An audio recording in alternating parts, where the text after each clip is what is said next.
Kalia hantam motor pedagang keliling hingga tewas di Lubuk Linggau. Kecelakaan lalu lintas hingga berujung pengendara motor meninggal dunia terjadi di kota Lubuk Linggau, Sumsel pada Kamis, 27 Maret 2025.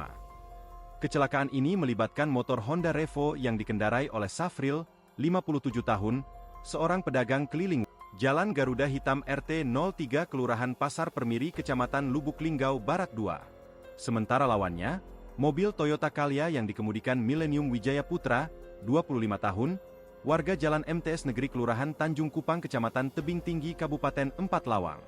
Peristiwa kecelakaan maut ini terjadi di Jalan Soekarno-Hatta depan Simpang 3 Jalan Sriwijaya, Kelurahan Petanang Ilir, Kecamatan Lubuk Linggau Utara I. Dalam peristiwa ini, Safril yang diketahui seorang pedagang keliling meninggal dunia di tempat.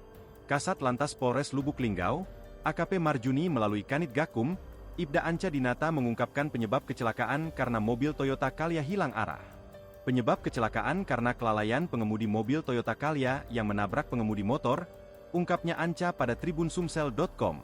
Anca menjelaskan kronologis kejadian bermula keterangan dari saksi kejadian bermula pengemudi mobil Toyota Calya, Bang 1138 SB, yang melaju dari arah Jambi hendak menuju ke arah Simpang Erca berpenumpang 3 orang.